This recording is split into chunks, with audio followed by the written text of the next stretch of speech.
A very good morning to all. चलो, last class में हमने एज 13 स्टार्ट किया था और आप सभी ने एक बार रिकॉर्डिंग कर लिया था। आज अपन थोड़ा सा डिस्कस कर लेते हैं एज 13 होता क्या है। तो एज 13 अकाउंट्स फॉर इन्वेस्टमेंट होता है।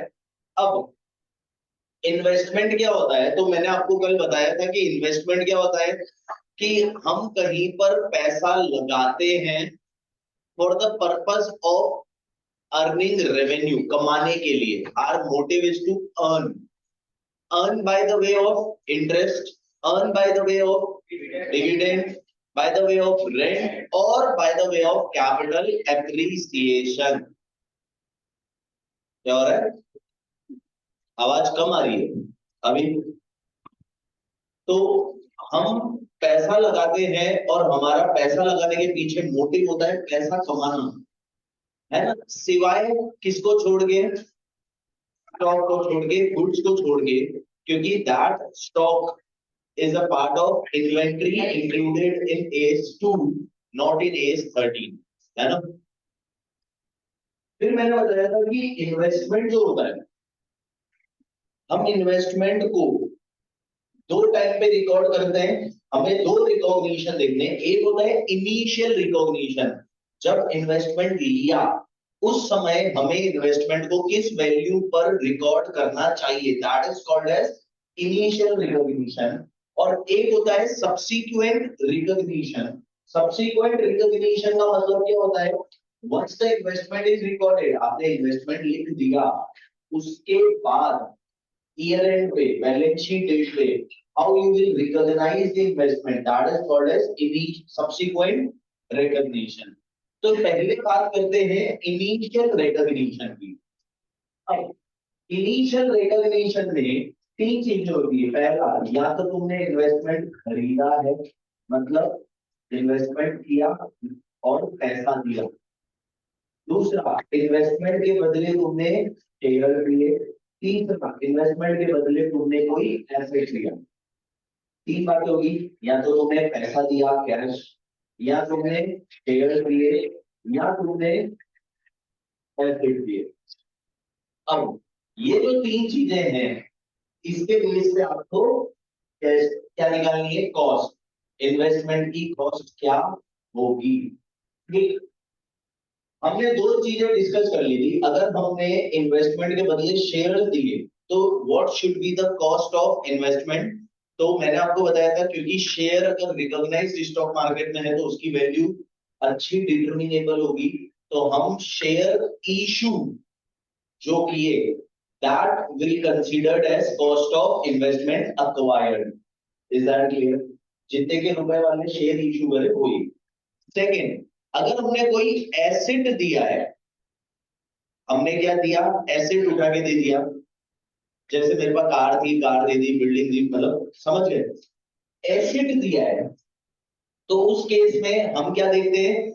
Fair value of asset taken और fair value of asset given, which is clear, more clearly evident, मतलब जो ज्यादा सही दिख रही है वो प्राइस ले लेंगे।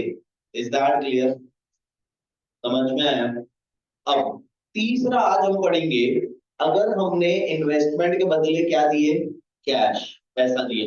तो सीधी बात है, हम बोलते हैं हमें घर में कितने का पड़ा। सिंपल, देखो इसको याद करने का बढ़िया तरीका है, हमें घर में कितने का पड़ा। मान लो मैं कोई जमीन खरीदने गया, जमीन 50 लाख की है तो परचेज प्राइस। अब कुछ जमीन को खरीदने के लिए कुछ टैक्स लग रहे हैं। मान लो सरकार लैंड टैक्स या ऐसे कोई टैक्सेस लगाती है, रजिस्ट्री टैक्स ये वो, तो वो टैक्स भरेंगे ना जमीन खरीदते समय। फिर आपको पता है रजिस्ट्री होती है तो ऑब्वियसली क्या होती है? किसी स्टाम्प पेपर पे और लीगल डॉक्यूमेंट पे होती है। तो वो भी तो लीगल खर्चे, स्टाम्प पेपर और ये सब भी तो उसमें खर्चा लगेगा ना स्टाम्प पेपर खरीदने का, वो भी जोड़ दो। फिर वो जो जमीन तुमने खरीदी, अब क्या तुम्हें पता था क्या जमीन पता था तो वेल एंड गुड, लेकिन कई बार क्या होता है बीच में ब्रोकर्स होते हैं, कमीशन एजेंट होते हैं, जिन एजेंट्स के लिए तुम जमीन खरीदते हैं तो वो हमसे कमीशन लेता है 1%, 1.5%, 2%।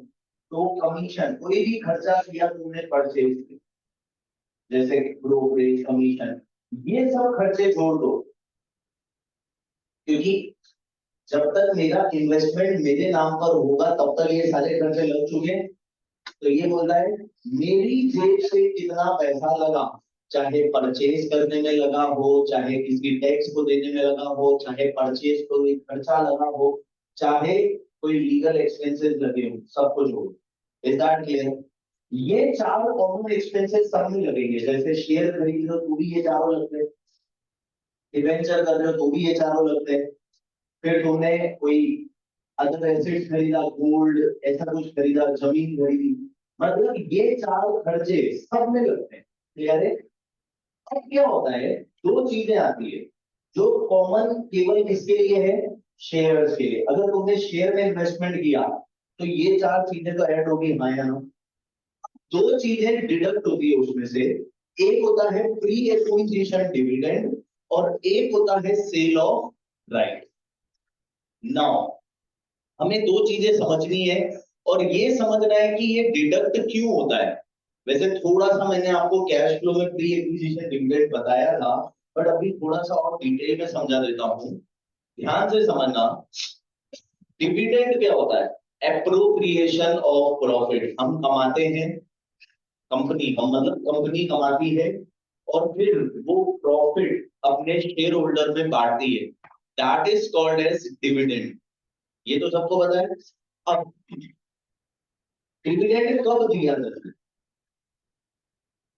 कब दिया जाता है, जिस साल हम कमाते हैं उस साल, उसके अगले साल। क्योंकि हम जो प्रॉफिट कमा रहे, मान लो हमारा साल खत्म हुआ मार्च 2023 में, 31 मार्च 2023 हमारा साल खत्म हुआ, तो 2023 की बुक्स बनेगी, उसकी ऑडिट होगी, उस पे टैक्स पहले पे होगा, सब टैक्स वैक्स पे करने के बाद हमें पता पड़ेगा हमारा नेट प्रॉफिट आफ्टर टैक्स कितना है। तो हमें पता पड़ेगा हाँ यार कितना कमाया है। फिर उस प्रॉफिट पे हम क्या करते हैं, एप्रोप्रिएशन करते हैं डिविडेंड का, प्रॉफिट आफ्टर टैक्स के बाद। समझना है? तो क्या मैं बोल सकता हूँ, करंट ईयर में डिविडेंड पे होता है प्रीवियस ईयर का, और करंट ईयर का डिविडेंड पे होगा नेक्स्ट ईयर। ये क्लियर है? अब होता क्या है, कंपनी डिविडेंड किसको देती है, पहले तो समझो, कंपनी डिविडेंड किसको देती है, जब कंपनी डिविडेंड डिक्लेयर करेगी उस दिन, जब पे करने आएगी, मतलब कंपनी कैश लेके बैठे, लो किस किस के पास है, तो उस दिन कंपनी पूछेगी किस किस के पास शेयर, आपके पास है आप ले लो। कंपनी ये नहीं पूछेगी तूने कब खरीदा, हाल को पहले खरीदा या कल शाम को खरीदा, कंपनी को मतलब नहीं। कंपनी क्या बोलती है, जिस दिन हम पैसे देने जाए उस दिन जिसके पास शेयर होंगे उसको मिल जाएगा। Is that clear? तो अब मान लो इनके पास शेयर थे पिछले साल, इनसे शेयर मैंने खरीद लिए, अब शेयर मेरे पास है, डिविडेंड किसको मिलेगा, मुझको। जब कंपनी डिविडेंड देने आएगी तो कंपनी ने देखा शेयर किसके पास है, राहुल सर के पास, तो डिविडेंड किसको मिल जाएगा, मुझको मिल जाएगा। समझ में आया? पर मुझे बताओ क्या डिविडेंड पे मेरा कोई अधिकार है क्या, सोच के देखो। क्यों पता है, क्योंकि डिविडेंड कौन सा मिला, पिछले साल के प्रॉफिट से, इसमें से मिला, पिछले साल के प्रॉफिट में से डिविडेंड डिक्लेयर होता है ना? तो किसको मिलना चाहिए, जो देखो प्रॉफिट कौन सा है, पिछले साल का, डिविडेंड कौन सा है, पिछले साल का, तो मिलना भी किसको चाहिए, the owner in previous year, जो पिछले साल का ओनर होगा उसको मिलना चाहिए। अब पिछले साल ओनर तो ये थे, पर खरीद मैंने लिए डिविडेंड से पहले तो मुझे मिले। तो क्या माना जाता है कि जब मैंने इनसे क्या करा होगा, परचेज करा होगा, परचेज करें, ये वाली फर्स्ट फर्स्ट देखो परचेज करें, जब मैंने इनको पैसा दिया होगा, इन्होंने, मैंने इनको बोला मैडम आप कितने रुपए लोगे, इन्होंने 5 लाख रुपए दे दो, तो 5 लाख रुपए में परचेज प्राइस है, इट इज अज्यूम्ड, कहीं पर लिखा हुआ नहीं है, बस मैं समझाना चाह रहा हूँ कि ये क्योंकि ट्रीटमेंट दिया हुआ है, तो उससे ये अजम्पशन निकल कर आता है कि जब हम खरीदते हैं तो ऑब्वियसली सामने वाले से केवल शेयर नहीं खरीद रहे हो, सामने वाले से उसको जो डिविडेंड मिलने वाला है वो भी तो खरीद लो भाई। मैंने इनसे शेयर लिया, पर तुम्हें पता है शेयर्स के साथ मेरे पास अधिकार लगेगा टू रिसीव डिविडेंड मनी। तो मैंने इनडायरेक्टली इससे डिविडेंड भी खरीद लिया। अब मैं बोलूंगा मेरे 5 लाख रुपए गए, कितने रुपए गए, लेकिन 50,000 वापस से आ गए। और कौन से आए, जिसका मैंने पहले पैसा दिया था। मैं अज्यूम करूंगा 5 लाख में वो 50,000 जुड़े हुए। तो एक बात बताओ, 5 लाख गए जिसमें 50 आ गए, तो नेट जेब से कितने गए, 3.5। अब मरने से वाला है तो सर इसको पीएनएल मानो। अगर इसको दूसरे तरीके से समझो, ऐसे समझो, मैं इसके पास गया, मैंने कहा मैडम मुझे क्या चाहिए, शेयर। तो इन्होंने कहा देखो सर शेयर 4.5 लाख है, कितने गए। लेकिन अभी 2-4 दिन 5 दिन में कंपनी क्या देगी, 50,000 का डिविडेंड देगी इन शेयर। तो मैं अगर इसको बोलूं कि एक काम करना, वो डिविडेंड आप रख लेना, आप तो मुझे खाली शेयर की प्राइस बताओ तो मुझे कितने रुपए देने पड़ेंगे। पर ऐसा हो नहीं सकता है क्योंकि कंपनी इनको नहीं देगी, कंपनी तो मुझे देगी। तो ये क्या बोलेंगे, सर ऐसा होगा होगा तो दिक्कत ही क्या है, आप 4.5 में रख लो। लेकिन कंपनी मुझे डिविडेंड नहीं देगी, वो देगी तो आपको। तो आप एक काम करो ना, आप अभी 4.5 में शेयर ले लो और मुझे एक तरह से एडवांस में 50 का डिविडेंड दे दो। फिर वो 50 का डिविडेंड आए वापस लेना। तो हुआ क्या, शेयर के पैसे कितने दिए मैंने, 4.5। और 50,000 किसका दिया, एडवांस में डिविडेंड दिया, इधर से डिविडेंड पैसा ले लिया। तो नेट मेरी जेब से 4.5 ही गया ना और शेयर। बट ऐसा इतना डिटेल में एक्सप्लेन तो करता नहीं है। तो क्या माना जाता है, जब मैंने 5 लाख रुपए दिए थे तो उसमें वो 50 जुड़ा हुआ था। तो अब जब मेरे को प्री एक्विजिशन डिविडेंड मिलेगा तो मैं वो 50 घटा दूंगा, तो नेट मेरी कॉस्ट ऑफ इन्वेस्टमेंट कितनी आ जाएगी। समझ में आया क्यों माइनस करते हैं, लॉजिक इसका क्लियर है। क्योंकि मैं एक आगे और चैप्टर पढ़ूंगा, उसमें भी वापस से यही आएगा, प्री एक्विजिशन डिविडेंड। दो डिविडेंड होते हैं, प्री पोस्ट। प्री मतलब क्या होता है बताएंगे, ऐसा समझो, प्री मतलब पहले।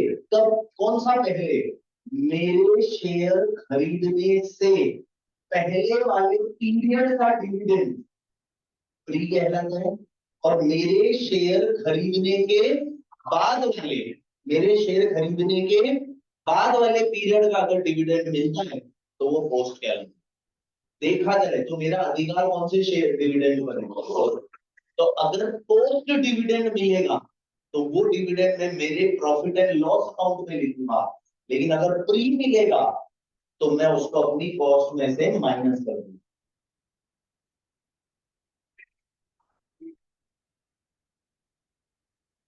वो एडवांस मैंने क्या बोला, ऐसा माना जाता है कि अब तुझे क्या पता, इसको क्या पता था कि 50 का ही डिविडेंड मिलेगा, हो सकता है।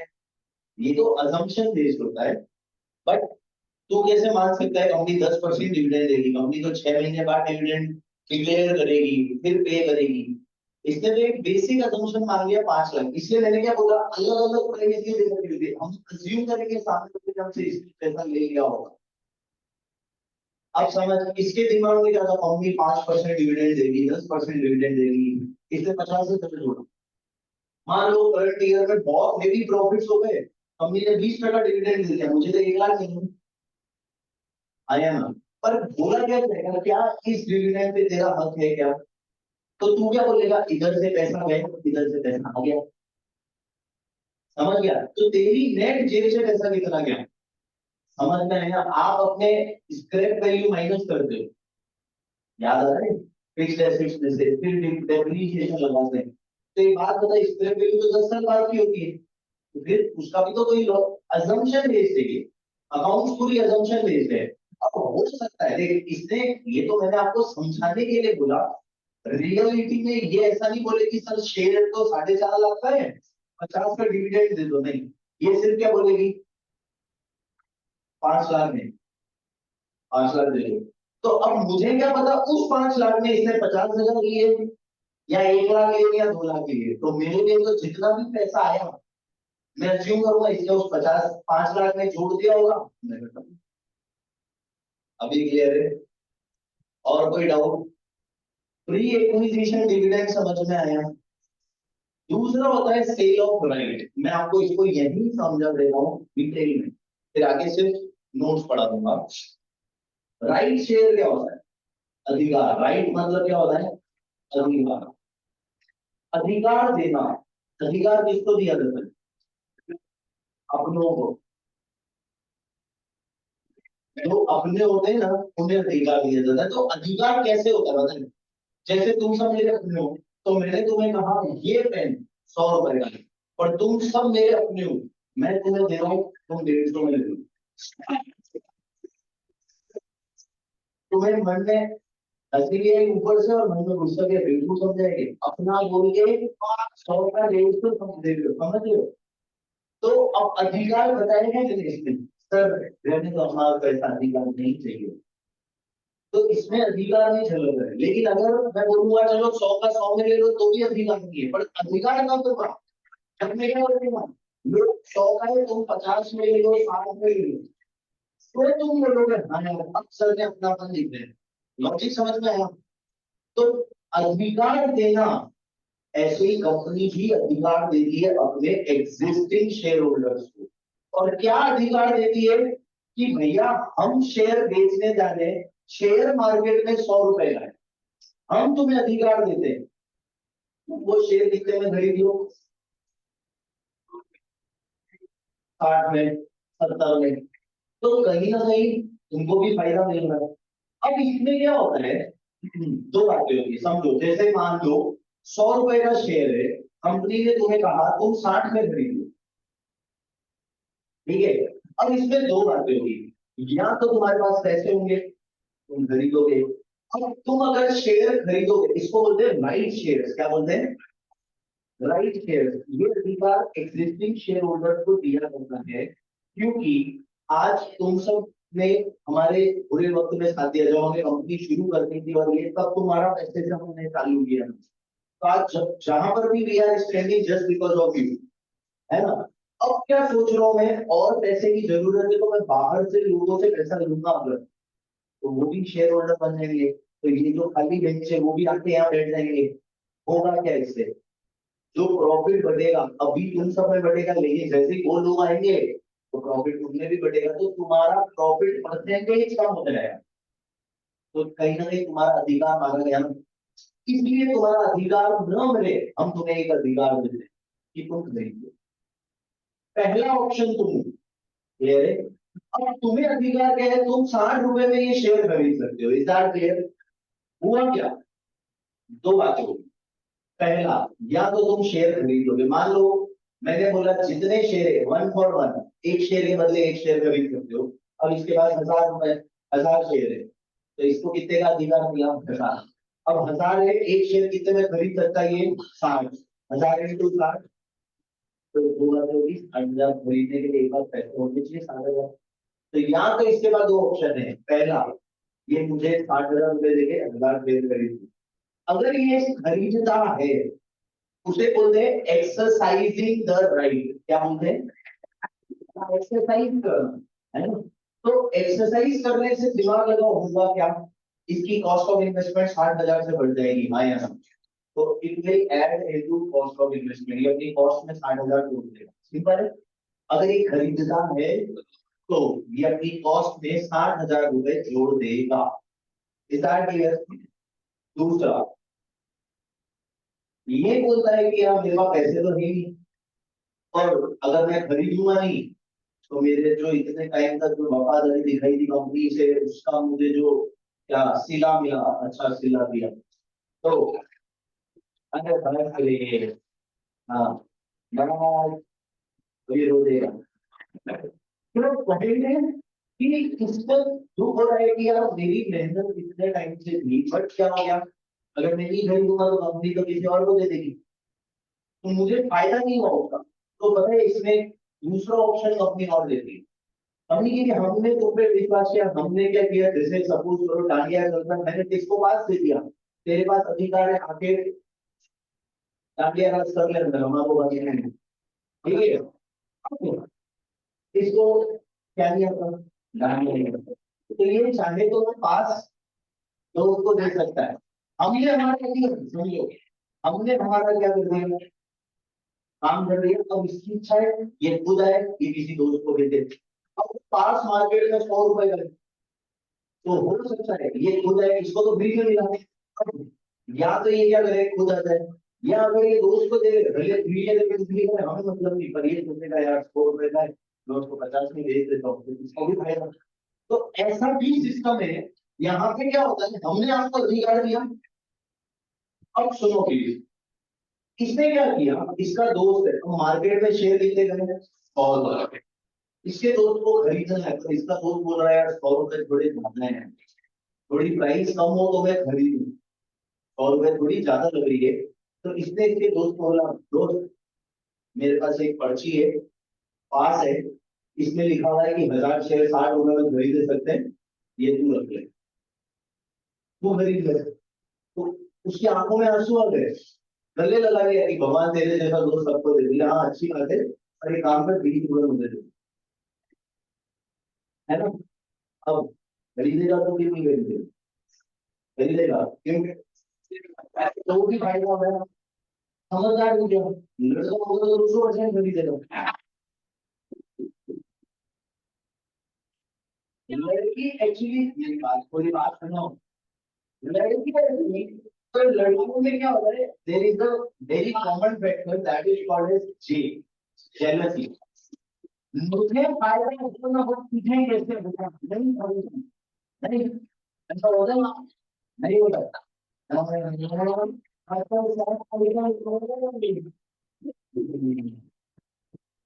Anyway, चलो अभी अभी हम इस क्लास की बात करते हैं, इसमें सब समझदारी करनी है, बस क्लास से बाहर फर्क है, we can differentiate later on.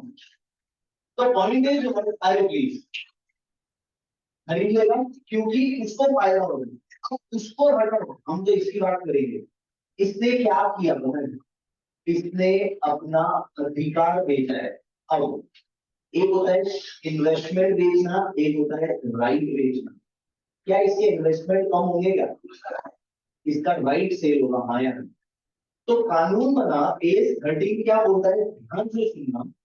S 13 बोलता है, अब इसने 1000 शेयर का अधिकार बेचा, उसने इसको कितने रुपए दिए, 20, तो 1000 × 20, 20,000। एस 13 बोलता है वो 20,000 इसका फायदा है, ये वो फायदा P&L में डाल दिया, it will be credited to. लेकिन अब इसमें एक एक्सेप्शन है, क्या एक्सेप्शन है, ध्यान से सुनिएगा। जैसे समझना, कंपनी ने पुराने शेयर 100 रुपए के बेच रखे, अब कंपनी नए शेयर कितने में बेच रही है, 60 रुपए में, ठीक है। तो इससे क्या होगा, मार्केट में कंपनी का ओवरऑल वेटेड एवरेज प्राइस कम होगी भाई। जैसे मान लो कंपनी के पास पहले 1 लाख शेयर थे 100 रुपए के, फिर कंपनी ने नए 1 लाख शेयर बेचे 60 रुपए के, तो 1 lakh into 100 plus 1 lakh into 60, अब divided by total number of share 2 lakh, तो एवरेज प्राइस कितनी आ गई, 80 रुपए। This is called as ex right line, क्या बोलते हैं, ex right line. Now what is ex, who is ex, is extension होता है, व्हाट इज एक्सटेंशन, एक्स क्या है, एक्सक्लूडिंग, है ना, which has been excluded from our life, some including, तो दोनों बच्चे से होती है, एक होती है कम, एक होती है एक्स। कम मतलब इंक्लूडिंग आउट, एक्स मतलब जाओ, एक्सक्लूडिंग, है ना। तो पॉइंट इज, सर ये प्राइस क्यों जरूरी है, बहुत जरूरी है। क्वेश्चन में इंक्लूडिंग मतलब होता है इसमें जुड़ा हुआ है, एक्स मतलब एक्सक्लूडिंग इसमें नहीं जुड़ा हुआ है। अब समझो मैंने तुम लोगों को, तुम्हारे पास जब तुम्हारे पास शेयर था, तो शेयर होने का मतलब तुम्हारे पास अधिकार होना है, दैट इज इंक्लूडिंग। अब जैसे ही मैं तुम्हें शेयर देता हूं, दे दिया ना अधिकार, अब क्या है, तो now the price will excluding, मतलब जैसे ही मैंने तुमको तुम्हारा अधिकार दे दिया, तो जो प्राइस थी वो कम हो गई, तो इसका मतलब जो डिफरेंस था वो तो राइट का अधिकार था, अधिकार दे दिया, अधिकार गया। अब जो प्राइस आएगी, new price, that will be x price. क्या बोलते हैं उसे? एक्स। इसको पूरा नाम है थ्योरेटिकल एक्स राइट प्राइस, पर अपन एक्स प्राइस शॉर्ट फॉर्म याद करेंगे। अब समझो एक्स प्राइस, अभी एक बार मैंने बोला देखो एवरेज निकालना है, कैसे दिया? पुराने शेयर 1 लाख इंटू 100 प्लस नए share 1 lakh into 60 divided by total share 1 lakh plus 1 lakh 2 lakh, तो एवरेज आएगा 80 रुपए। अब क्या बोला गया, ध्यान से सुनना। अगर इसने शेयर, कभी तो इन्वेस्टमेंट को किया होगा, अगर इसकी cost of investment after giving right, इसकी कॉस्ट ऑफ इन्वेस्टमेंट से मार्केट वैल्यू कम हो गई, जैसे 80 रुपए हुई कि नहीं हुई? अभी मार्केट में 100 रुपए प्राइस चल रही है, जैसे ही मैं राइट शेयर दूंगा मार्केट में शेयर प्राइस कितनी हो जाएगी? 80। मानते हो? मान लो इसने 50 रुपए में शेयर खरीदा था, 60 में खरीदा था, 70 में खरीदा था, कितने में खरीदा था? क्या इसकी कॉस्ट से कम हुई क्या मार्केट प्राइस? नहीं। तो ये अब जो भी आया कमाया P&L में डाल देगा। लेकिन अगर इसने मान लो 90 रुपए में खरीदा था, 100 रुपए में खरीदा था, इस तरह से हाई प्राइस पे खरीदा था, अगर इसकी कॉस्ट से मार्केट प्राइस, एक्स प्राइस मतलब मार्केट में राइट देने के बाद जो एक्स प्राइस आएगी वो अगर कम हो जाती है, तो उस केस में क्या बोला गया कि अब जो फायदा हो रहा है, ये जबरदस्ती P&L में क्यों डाले? एक काम करे ना, उसको अपनी कॉस्ट को कम करने में काम में लगा दे ताकि इसकी कॉस्ट में कंपनसेशन। क्या बोला? सुनना, अगर राइट इशू करने के बाद x price is lower than cost of investment, जो इसने इन्वेस्टमेंट किया उससे एक्स प्राइस कम हो गई, then the investor should reduce the cost of investment from sale of right. Is that clear? इससे क्या होगा? अपनी इन्वेस्टमेंट की कॉस्ट कम कर देगा ताकि क्या हो जाए, इसकी कॉस्ट मेंटेन रहे। ऐसा क्यों बोला गया? इसका लॉजिक मुझे जो समझ में आता है, कहीं पे लॉजिक नहीं दिया, ये तो खाली प्रोविजन देता है। मुझे जो लगता है, अभी तुमने जैसे 90 रुपए में खरीदी, अब मान लो 20 रुपए में तुमने प्रॉफिट मान लिया, वेरी गुड, लेकिन मार्केट में तुम्हारी क्या हो गई? शेयर का प्राइस कम हो गई, 80 हो गई। अब ईयर एंड में कॉस्ट और market price whichever is lower, फिर से 10 रुपए का नुकसान होगा, कहां लिखोगे? P&L। तो बेवकूफ हो गया, अभी प्रॉफिट लिख दिया, जिस वजह से प्रॉफिट लिया उसी वजह से तो लॉस हो रहा है, फिर से वापस से लॉस को भी P&L में लिखोगे। तो इसने बोला ऐसा मत करो, अगर तुम्हारी एक्स प्राइस कम है तुम अपनी कॉस्ट कम करो, और अगर क्वेश्चन में कुछ नहीं बोला एक्स प्राइस कितनी है, कम है, ज्यादा है, ये है वो है, P&L में डाल दो। ये कानून बना, समझ में आया? एक, और इसमें एक वर्ड यूज करेगा, कम परचेज, कम राइट परचेज, मतलब जब हमने शेयर खरीदा था तो ये जो परचेज प्राइस है इसमें अधिकार जुड़ा हुआ हो। ठीक, तो अब मैं आपको सिंप्लीफाई कर देता हूँ। हम जब अधिकार बेचते, अधिकार मिलता है, तो अधिकार में दो बातें होगी, या तो हम अधिकार खरीदेंगे या अधिकार बेचेंगे। अधिकार खरीदा, इन्वेस्टमेंट बढ़ा दो, सिंपल है। अधिकार बेचा और क्वेश्चन साइलेंट है, कुछ नहीं बोल रहा है, P&L में डाल दो। लेकिन अगर क्वेश्चन में ऐसा वर्ड यूज करा है, कम राइट परचेज या परचेज एट कम राइट प्राइस, कम कम मतलब इंक्लूडिंग, तो इसका मतलब ये बोलना चाहता है परचेज के अंदर राइट प्राइस जुड़ी हुई है, आया ना? ये वाला वर्ड अगर तुम्हें दिखे तो आपको थोड़ा सा ध्यान देना पड़ेगा। क्या ध्यान देना पड़ेगा? कि कम राइट परचेज वर्ड दिखे तो ध्यान देना, अगर ये वर्ड ही नहीं है तो सीधा सेल ऑफ राइट कहां जाता है? P&L। क्या बोला मैंने? वर्ड कौन सा होना चाहिए? कम राइट परचेज। अगर ये वर्ड दिखे तो ध्यान देना है, वरना सेल ऑफ राइट कहां चला जाता है? P&L। अगर ये वर्ड दिखे तो हमें क्या देखना है कि राइट शेयर देने के बाद क्या हमारी वैल्यू ऑफ इन्वेस्टमेंट, इन्वेस्टमेंट की वैल्यू कॉस्ट से कम हो गई क्या? अगर कॉस्ट से कम है तो वो सेल ऑफ राइट कॉस्ट को कम करने में मतलब it will reduce deducted from cost of investment.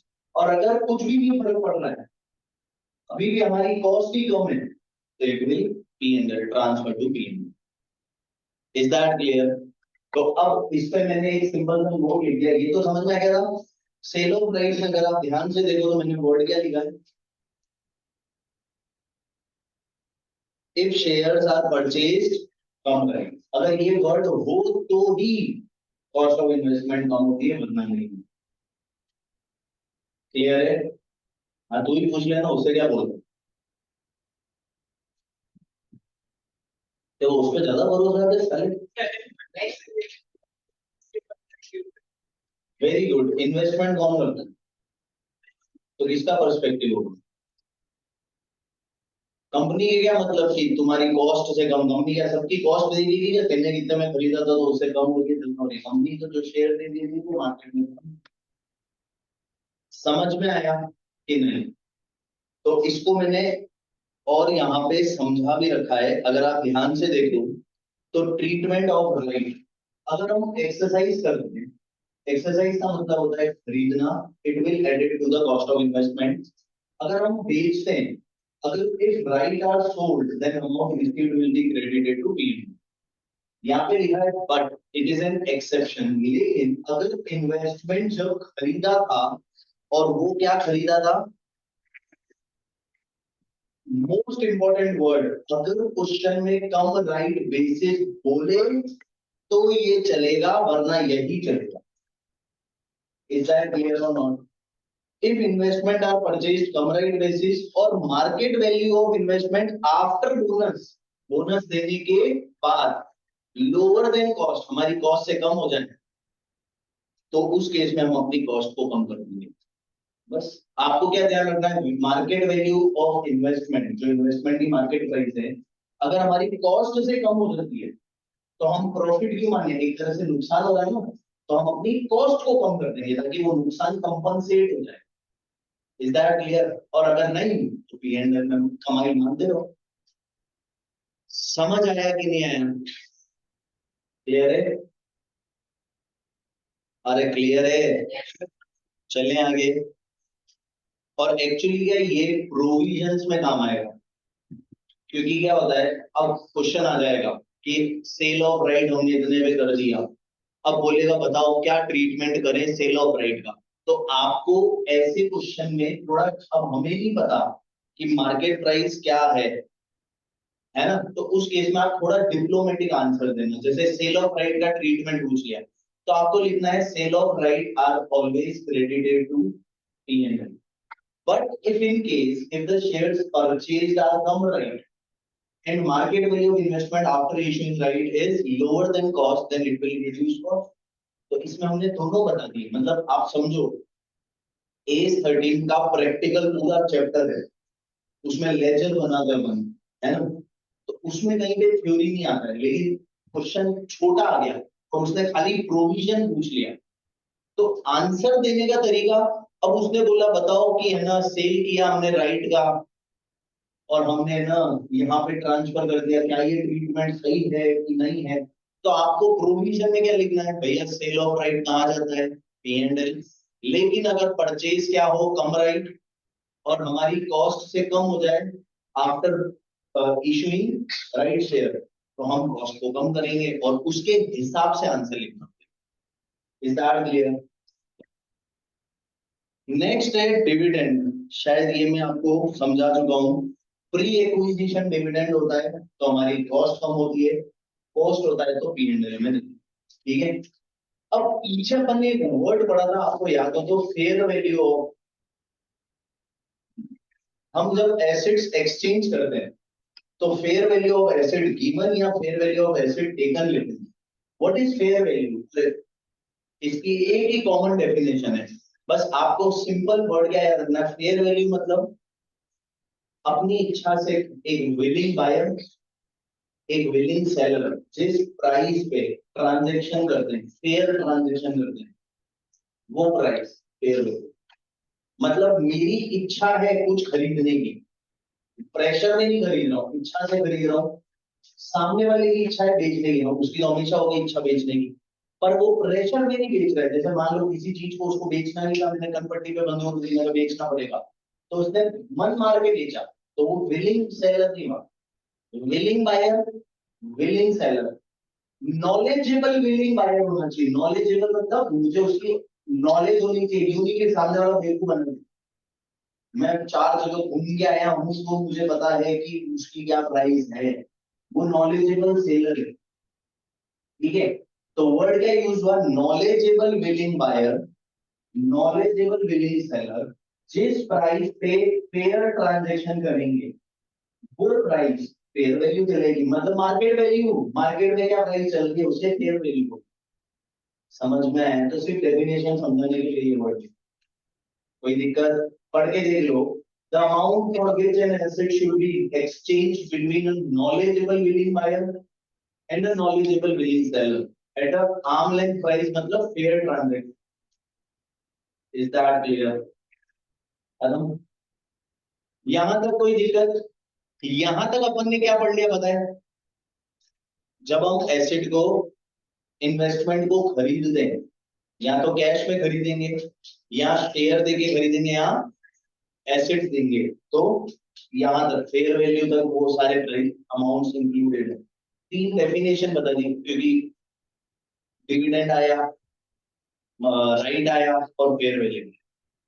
अब आएगा सब्सीक्वेंट रिकॉर्डिंग, मतलब साल के एंड में बैलेंस शीट डेट पे क्या वैल्यू में, साल के एंड में बैलेंस शीट बनाओगे तो बैलेंस शीट डेट पर कौन सी वैल्यू रिकॉर्ड करी जाए। अब एक्चुअली में there are 2 types of investment, current investment and long term investment. अभी अपन ने पढ़ा भी था कैश फ्लो में current long term. Current investments क्या होता है, short term, which are usually held by the investor for a duration less than 12 months. अच्छा सर ये कैसे बता सकते हो कि सामने वाला इसको 12 महीने से कम रखेगा, तो it is on investor point of view. जैसे मैंने कोई शेयर खरीदा, अब शेयर खरीदने के पीछे मेरा मोटिव क्या होता है, यार ये शेयर 3-4 महीने में अच्छा रिजल्ट दे देगा, 3-4 महीने बाद इसको निकाल लेंगे कमाएंगे। तो यहाँ पे point of view of investor is to hold them for a shorter duration, तो ये क्या हो जाएंगे, करंट इन्वेस्टर। समझ में आया?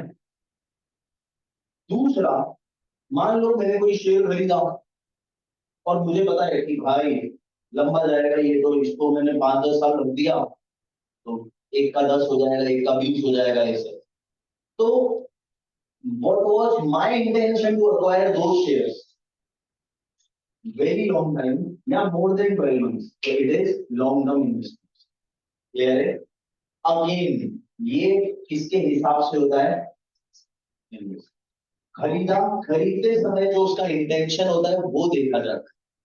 बाद में इंटेंशन बदलता भी है, मान लो शॉर्ट टर्म मैंने खरीदा लेकिन एकदम से शेयर मार्केट प्राइस उसकी गिर गई, तो मैंने कहा नहीं यार अभी नुकसान में बेचने से मतलब नहीं है, इसको 2-3 साल रखता हूँ, अच्छी प्राइस रहेगी, तो मैंने कन्वर्ट कर दिया करंट को लॉन्ग टर्म में। मैंने खरीदा था 50 साल बाद बेचूंगा, 25 साल बाद बेचूंगा, 20 साल बाद बेचूंगा, 10 साल बाद बेचूंगा, एकदम पैसे की जरूरत आ गई, मैंने सोचा नहीं यार ये कंपनी अब सही नहीं लग रही है। कितनी बार होता है इंटेंशन बदल जाता है, यार ये कंपनी सही नहीं लग रही है ना, बेटर है इसमें से पैसा निकाल लेना चाहिए, अब बस 1-2 महीने में इसकी रिपोर्ट आएगी और फिर उसके हिसाब से मैं डिसीजन लेके निकाल दूंगा, तो मैंने लॉन्ग टर्म को किसमें कन्वर्ट कर दिया। ऐसा भी होता है। फर्स्ट टाइम जो बाइफरकेशन होता है वो होता है करंट को डाला तो वो करंट में दिखता है, लॉन्ग टर्म को डाला तो लॉन्ग टर्म में दिखता है, इसका कोई वो नहीं है। आप चेक कर सकते हो क्या, ऑडिटर इसको करंट में क्यों लिखा, कोई रीजन है क्या इसके पीछे, नहीं सर मुझे लगता है इसको 1-2 महीने में बेच दूंगा इसलिए करंट में लिखा, इसको लॉन्ग टर्म में लिखा सर इसको तो लंबे समय तक बेचूंगा। इन्वेस्टर का पॉइंट ऑफ व्यू है, यहाँ पे कोई स्पेसिफिकेशन नहीं आता कि इस वजह से लिखते हैं, पॉइंट ऑफ व्यू आता है, समझ रहे? और व्यू बदला तो भाई क्लासिफिकेशन बदल जाएगा। Is that clear? अब यहाँ पे ये बोलता है कि भैया करंट इन्वेस्टमेंट्स है। करंट इन्वेस्टमेंट मतलब with in a short duration में उसे भेज दूंगा, आएगा ना? यहाँ तो शॉर्ट ड्यूरेशन है तो इस पर प्रूडेंस कंसेप्ट लगता है, कॉस्ट और market price which ever is lower. तो ये बोलता है जो भी करंट इन्वेस्टमेंट है उसको हम वैल्यू करेंगे कॉस्ट और market price which ever is lower. अब लोअर पे कैसे डिटरमाइन करते हैं? तो एक्चुअली में दो बेसिस है, individual basis, category basis. This is more prudent, ये ज्यादा सही है। इंडिविजुअल बेसिस क्या होता है? जैसे मान लो मेरे पास तीन तरह के इक्विटी शेयर है, तीन तरह के प्रेफरेंस है, तीन तरह के डिवेंचर है, तीन तरह के म्यूचुअल फंड है, ऐसे है ना? इंडिविजुअल वाइज बोलता है हर शेयर, जैसे इक्विटी तीन है, X limited, Y limited, Z limited, तो आप उसको कंपेयर इंडिविजुअली करो। एक्स लिमिटेड में cost of market price whichever is lower, Y limited में cost of market price whichever is lower, Z में cost of market price whichever is lower. Preference share है ABC के, तो A limited का share में cost of market price, समझ गए? That is called as individual basis. इसमें सबको इंडिविजुअल वाइज क्या किया जाता है? कंपेयर किया जाता है। कैटेगरी वाइज क्या होता है?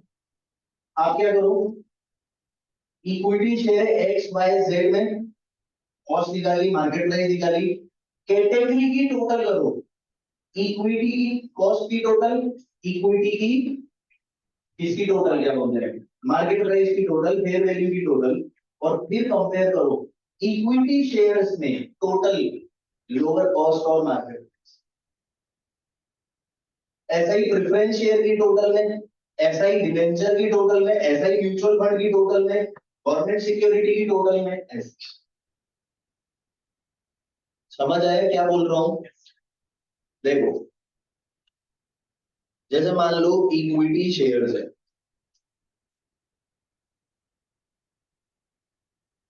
Equity shares X Y Z, preference shares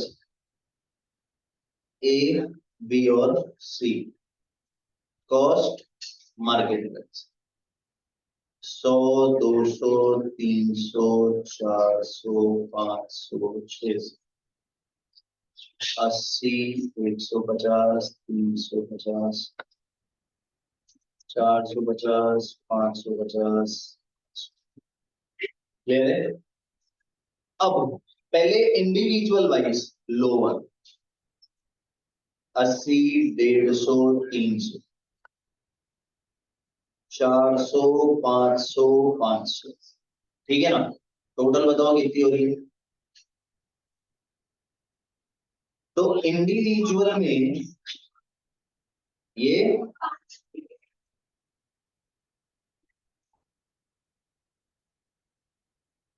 530 plus 1400, this is my cost of investment 1930। अरे इंडिविजुअल समझ में आया? और टोटल में ये बोलता है भैया इसकी टोटल बताओ, 600, 300, 400, 500, 580, 1000, 1500, 1550। ओ माय गॉड, ये भी 1500 आ गया, मजा नहीं है एकदम। इसको 480 ले लो, ये 1530 हो गया। ठीक है? अब ये क्या बोलता है सर, अगर हम क्या लेते हैं कैटेगरी वाइज, कैटेगरी वाइज में ये इसमें लोअर कितना है? 580 प्लस 1500, 2080। फर्क समझ में आया दोनों में? और एक होता है ग्लोबल। ग्लोबल कभी नहीं काम आता है, पर मान लो क्वेश्चन में आ जाए ग्लोबल। ग्लोबल क्या होता है? टोटल, इसकी टोटल कॉस्ट कितनी है? 2100 टोटल। इसकी टोटल कॉस्ट है 2100 और इसकी है 2110। तो ग्लोबल में कितनी वैल्यू आ जाएगी? मैंने आपको तीनों बता दिए। ग्लोबल मतलब क्या होता है? सबकी मतलब सारे की कॉस्ट जोड़ दो, सारे की मार्केट प्राइस जोड़ दो, whichever is lower. Category में केवल कैटेगरी बना दो, कैटेगरी की टोटल, कैटेगरी की कॉस्ट एनआरवी, कैटेगरी की cost NRV, whichever is lower. और इंडिविजुअल में सबकी individual cost NRV, cost NRV, cost NRV और लो। Is that clear?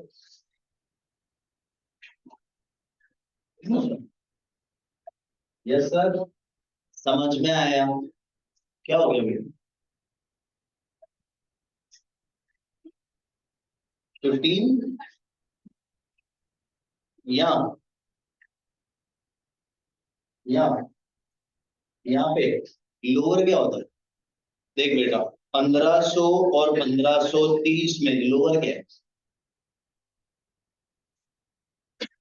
लोअर चल रहा है भाई, माइनस करके कर दो।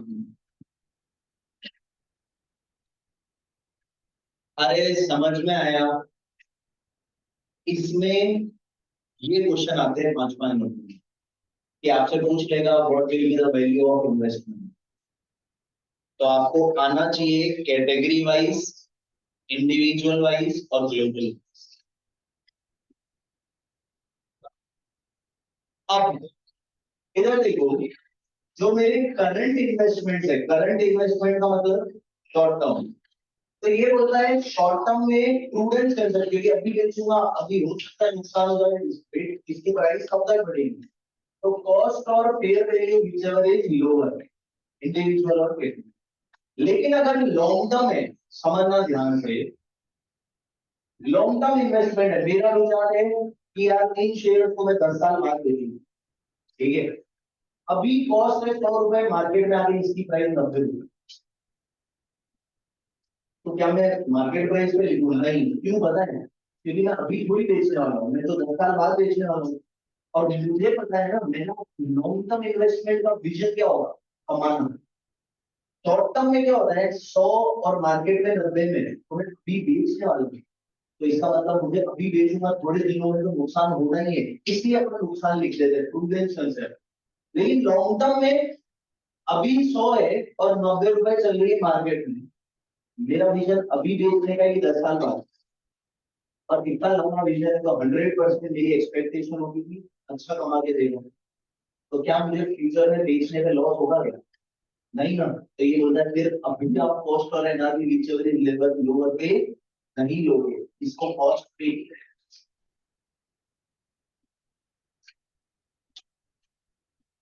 आवाज चली गई।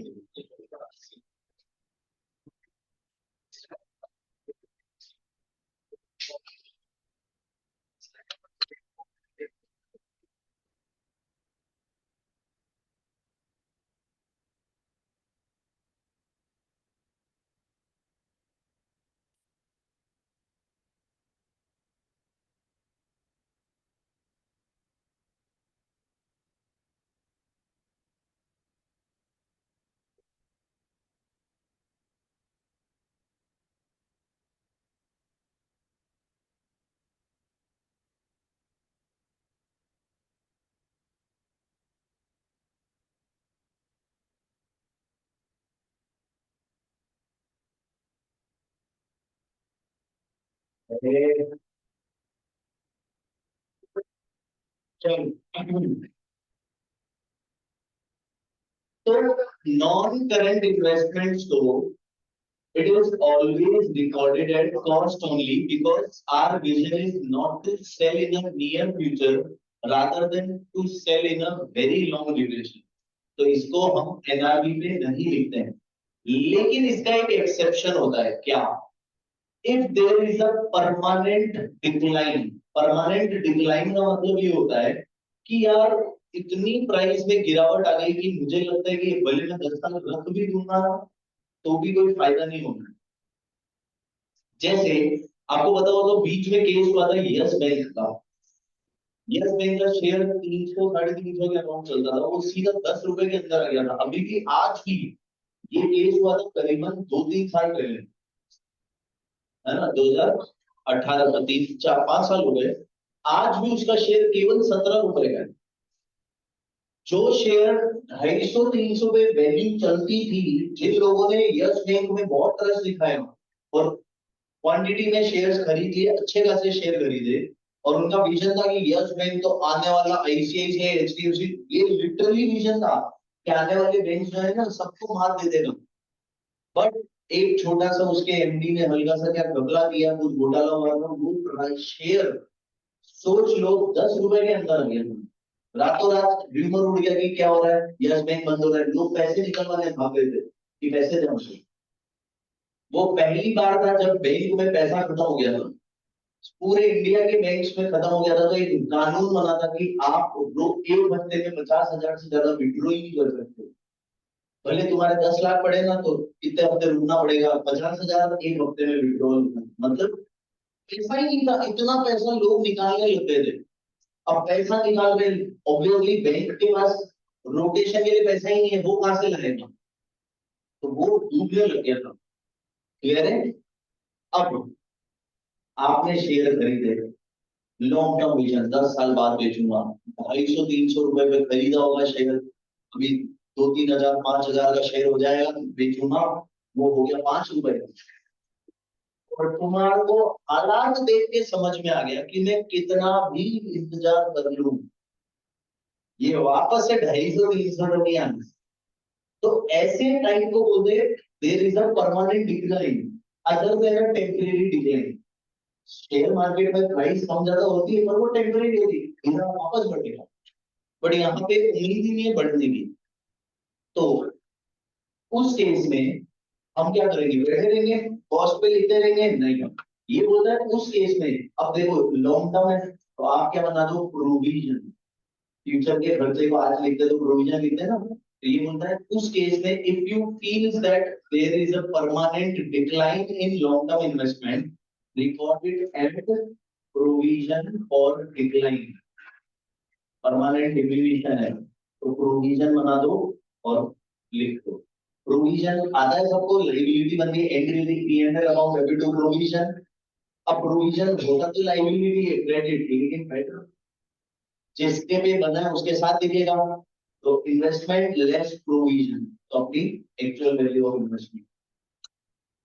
समझ में आया? शॉर्ट टर्म होगा कॉस्ट और market price, share price, whichever is lower. Long term होगा तो हमेशा it is always valued at cost. But आपको अगेन इसमें जब भी क्वेश्चन आया लॉन्ग टर्म का, एक लाइन लिखी, it is always valued at cost, but if there is a permanent decline diminution, then the provision for decline should be। समझ में आया? ये है subsequent recording। इनिशियल रिकॉर्डिंग किस पे होती है, कॉस्ट पे। कॉस्ट में मैंने आपको बता दिया, अगर हम खरीदते हैं तो purchase price, legal expense, taxes, expenses on purchase, minus pre acquisition, minus cell of right. ठीक है? एक्सचेंज करा तो शेयर दिया तो शेयर की फेयर वैल्यू, और कोई और दिया तो जो दिया और जो लिया उसमें बेटर वैल्यू। ठीक है? ये हो गया इनिशियल रिकॉग्निशन। लेकिन हर बैलेंस शीट डेट पे आपको चेक करना पड़ेगा करंट इन्वेस्टमेंट कॉस्ट और market price whichever is lower. Long term always at cost, but permanent decline है तो प्रोविजन बना के करेंगे। बस, इज दैट क्लियर? अब सर डिस्पोजल होगा तो, डिस्पोजल क्या होता है, सेल। अरे यार नॉर्मल क्या करते हो सेल में, प्रॉफिट आया बेचने पे, भाई आप दो चीजों को कंपेयर करते हो ना, इन्वेस्टमेंट बेच लो तो सेल प्राइस और कॉस्ट प्राइस। कॉस्ट प्राइस बोले तो कैरिंग अमाउंट, जो बुक्स में प्राइस चल रही है उसको कंपेयर करोगे, ज्यादा में बेचा तो प्रॉफिट, कम में बेचा तो लॉस, ट्रांसफर टू पी&एल, यही करते हो, यही लिखा है। डिस्पोजल में the difference of the sale price and carrying amount of the investment will be transfer to P and L. अब सवाल ये आता है, सर सारे इन्वेस्टमेंट बेच दिया तो दिक्कत नहीं है, जैसे मान लो मैंने 100 शेयर खरीदे 50 रुपए के, तो 100 × 50 5,000, मैंने उसे 6,000 में बेच दिया तो 1,000 का प्रॉफिट साफ दिख रहा है, कोई दिक्कत आएगी क्या? नहीं आएगी। या 4,000 में बेचा तो 1,000 का लॉस साफ दिख रहा है। लेकिन अगर ऐसा हो गया मैंने आज 100 खरीदे, फिर 5-7 दिन बाद 100 और खरीदे, पहले 100 खरीदे 50 पे, दूसरे 100 खरीदे 55 पे, फिर तीसरे 2-4 बाद 100 और खरीदे 52 पे, फिर ऐसे करते करते मैंने 500-600 शेयर 100 रुपए से खरीद लिए। अब मैंने उसमें से 250 शेयर बेच दिए। खरीदे कितने? 6 बार में शेयर खरीदे 100 100 100 100 100 100, और उन 100 600 में से मैंने 250 शेयर बेचे। अब सर घबरा जाएंगे ना हम तो कि कौन सी कॉस्ट ले रहे हैं भाई, सेलिंग प्राइस 250 की तो फिक्स है, 60 रुपए में बेचे मैंने 250 शेयर, पर उनको किसमें से बेचे? सर वो पहले वाले 100 में से बेचे, आखिरी वाले 100 में से। तो इसने कहा नहीं, वेटेड एवरेज मेथड लगा दो। क्या लगा दो? वेटेड एवरेज में से पहले वाले 100 खरीदे थे 50 के, तो 100 इंटू 50 5,000, फिर दूसरे 100 इंटू 55 5,500, 100 इंटू 52 5,200, 100 इंटू 53 5,300, 100 इंटू 58 5,500। ठीक है, टोटल कर दो कॉस्ट की डिवाइडेड बाय टोटल शेयर, तो total cost upon total share क्या आ जाएगा? वेटेड एवरेज प्राइस आ गया। तो आप क्या कर लो, कितने शेयर बेचे? 250, 250 इंटू वेटेड एवरेज प्राइस आ गई। कितने में बेचे? 60, तो सेम प्राइस है, वेटेड एवरेज प्राइस माइनस कर दो, नेट प्रॉफिट या नेट लॉस। समझ आया क्या बोला? वेटेड का मतलब होता है प्राइस इनटू क्वांटिटी, क्वांटिटी को वेट बोला जाता है। तो जो भी प्राइस पे खरीदे उसको क्वांटिटी से मल्टीप्लाई कर दो, अलग अलग खरीदे अलग अलग मल्टीप्लाई कर दो, टोटल कॉस्ट आ जाएगी। मल्टीप्लाई करने में जो अमाउंट आएगा that is cost. Total cost divided by total shares, average price आ जाएगी नहीं आ रही? एवरेज कितने में खरीदा ऑन एन एवरेज, वो एवरेज प्राइस को आप अपनी प्राइस मान लो कॉस्ट। अब 250 शेयर बेचे मान लो 60 में, और एवरेज प्राइस है मान लो 56.5 एवरेज, तो 3.5 रुपए कमाए।